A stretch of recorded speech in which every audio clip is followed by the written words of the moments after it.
Hello friends, आज हम लोग अपने इस वीडियो में बात करने वाले हैं which cement is best for house construction, या कौन सी सीमेंट घर बनाने के लिए अच्छी होती है।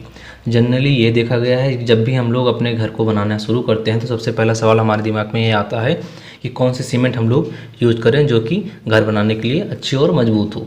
तो वही आज हम लोग अपने इस वीडियो में सीमेंट के टाइप, सीमेंट की यूजेस, कौन सी सीमेंट कहाँ यूज़ होती है, सीमेंट की कॉस्ट क्या होती है, सीमेंट के अंदर कौन कौन सी क्वालिटीज़ होती हैं, किस सीमेंट के अंदर कौन सी क्वालिटीज़ होती हैं और किस ब्रांड की सीमेंट अच्छी होती है, ये सब पूरा हम लोग डिस्कस करेंगे। और लास्ट में मैं ये भी बताऊंगा कि मैं कौन सी सीमेंट प्रेफर करूंगा अगर घर बनवाता हूं, या फिर हमारी कंपनी जो सीमेंट प्रेफर करती है हाउस कंस्ट्रक्शन में। तो आइए हम लोग डिस्कस करते हैं। जैसा कि हम लोग जानते हैं जो सीमेंट होता है इसका मेनली वर्क होता है बाइंडिंग मटेरियल का। ये जो मटेरियल्स होते हैं एग्रीगेट और सैंड, यानी मोरंग या गिट्टी और बालू, इन दोनों को बाइंड करने के लिए, जोड़ने के लिए जिस चीज़ की आवश्यकता होती है उसे हम लोग सीमेंट कहते हैं। तो सीमेंट 3 टाइप की होती है जनरली जो हम लोग यूज़ करते हैं हाउस कंस्ट्रक्शन में। पहली होती है ओपीसी, जिसे हम लोग ऑर्डिनरी पोर्टलैंड सीमेंट बोलते हैं। दूसरी होती है पीपीसी, जिसे पोर्टलैंड पोजोलाना सीमेंट बोलते हैं। और तीसरी होती है पीएससी, जिसे पोर्टलैंड स्लैग सीमेंट बोलते हैं। ये जनरली हम लोग यूज़ नहीं करते हैं, ये केवल यूज़ होती है कोस्टल एरियाज़ में, समुद्र के किनारे वाले एरियाज़ में यूज़ होती है, जहाँ की जो सॉइल होती है आपकी साल्टी होती है, जहाँ की सॉइल होती है जहाँ के सॉइल में साल्ट ज़्यादा होता है वहाँ ये यूज होती है। और हम लोग इसके बाद डिस्कस करते हैं ब्रांड नेम, जोन सी सीमेंट की कौन कौन सी क्वालिटीज़ कौन कौन से ब्रांड में बनती हैं। तो पहली है अंबुजा आती है, उसके बाद एसीसी भी चल रही है, अल्ट्राटेक, जेके, जेपी, बिरला, इमामी और बहुत सारी कंपनीज़ हैं सीमेंट की। तो सबसे पहले हमको ये करना है कि अगर कोई भी सीमेंट, पहले तो जब हमको ये मालूम नहीं होता है तो हमको कोई भी सीमेंट अगर यूज़ करनी होगी तो सबसे पहले हमको डेट चेक करना होगा। अगर मान लीजिए जनरली अगर आप ये सब पूरा हमारा वीडियो को फॉलो नहीं करते हैं, लेकिन केवल ये अगर फॉलो करते हैं तब भी आप बच जाएंगे किसी हद तक, क्योंकि जो डेट होती है, जो भी सीमेंट होती है हमारी, आफ्टर 3 मंथ के बाद हमारी सीमेंट की स्ट्रेंथ जो है वो धीरे धीरे घटने लगती है। तो हमको ये चेक करना है कि जो हमारी सीमेंट हो वो 3 to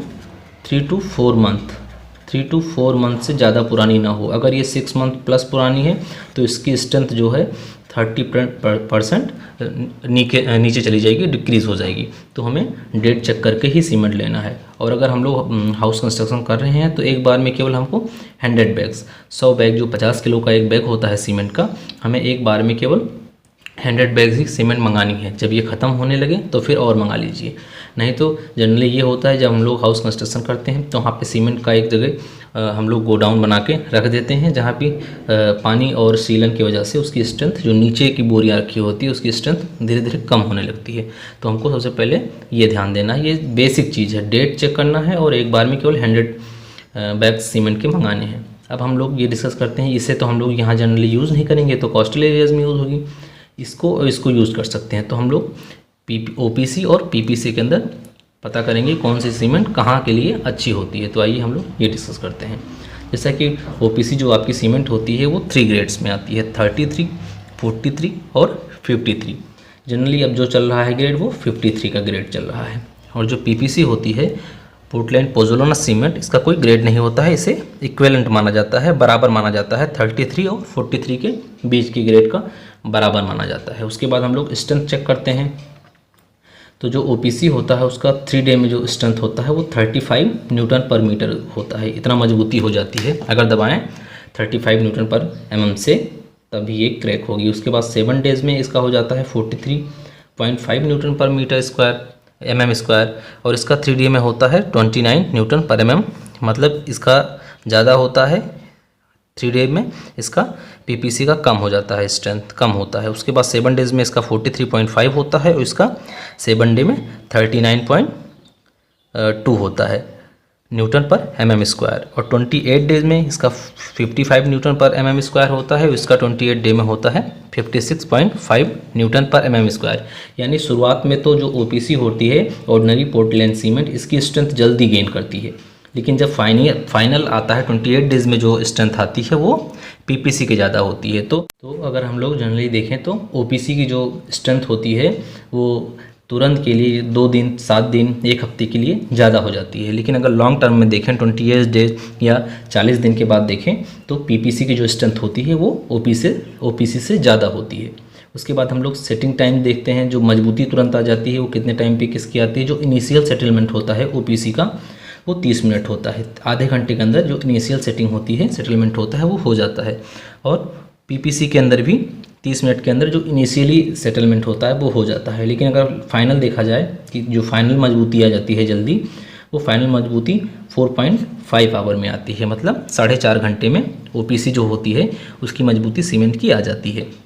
लेकिन जो पीपीसी आपका होता है उसका जो मजबूती होती है, फाइनल सेटलमेंट जो होता है, सेटिंग जो होती है वो 10 आवर्स में आती है, मतलब 10 घंटे बाद आती है। तो जैसे आपने कहीं स्लेब वर्क किया या कोई भी वर्क किया तो इस पर थोड़ा 4.5 घंटे तक ही आपको थोड़ा अच्छे से ध्यान देना है और इसमें 10 आवर्स तक आपको ठीक से ध्यान देना है।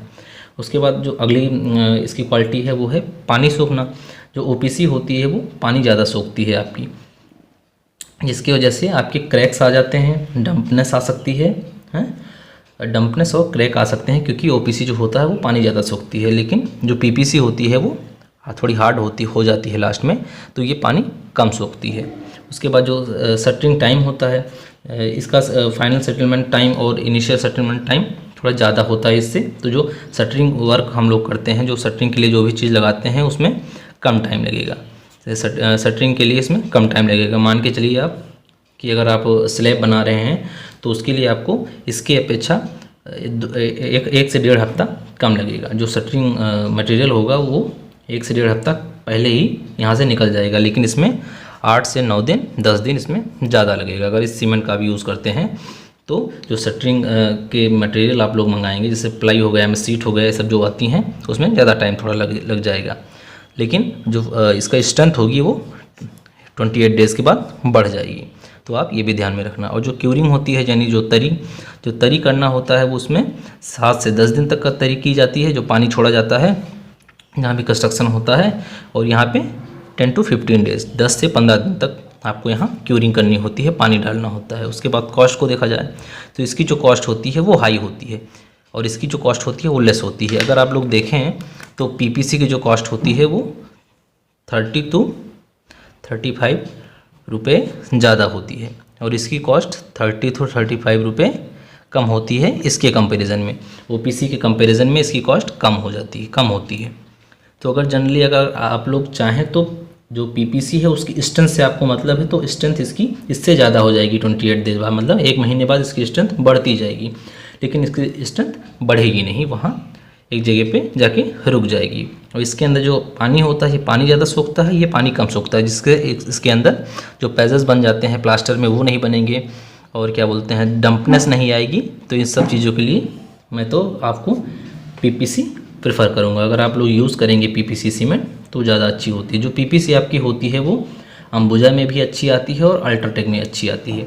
पीपीसी जो आपकी होती है सीमेंट वो अंबुजा में भी अच्छी आती है और अल्ट्राटेक में अच्छी आती है। अब हम लोग अगर बताएं कि पहचान कैसे करें कौन सी ओपीसी है और कौन सी पीपीसी है, तो जो आईएसआई मार्क होता है बैग में, वो इसमें जो ओपीसी होगी उसमें ब्लैक होगा और जो पीपीसी होगी उसमें आईएसआई मार्क रेड होगा, इसमें रेड होगा। तो आप यहाँ से ओपीसी और पीपीसी की पहचान कर सकते हैं। जिसमें आईएसआई मार्क रेड होगा वो आपका पीपीसी होगा, तो आप वो यूज़ कर सकते हैं। लेकिन अगर बहुत लोग ये सोचते हैं नहीं हमें लगता है ओपीसी, उनको बताते हैं लोग कि ये ज़्यादा मजबूत होती है, ये थोड़ी कम मजबूत होती है, तो उनके लिए मैं बता देता हूँ। वैसे तो मैं प्रीफर करूँगा पीपीसी आप यूज़ करिए, इसकी कॉस्ट भी कम होती है और जो इसकी स्ट्रेंथ होती है वो कुछ टाइम के बाद बढ़ती जाती है और इसकी स्ट्रेंथ जो है वो रुक जाती है।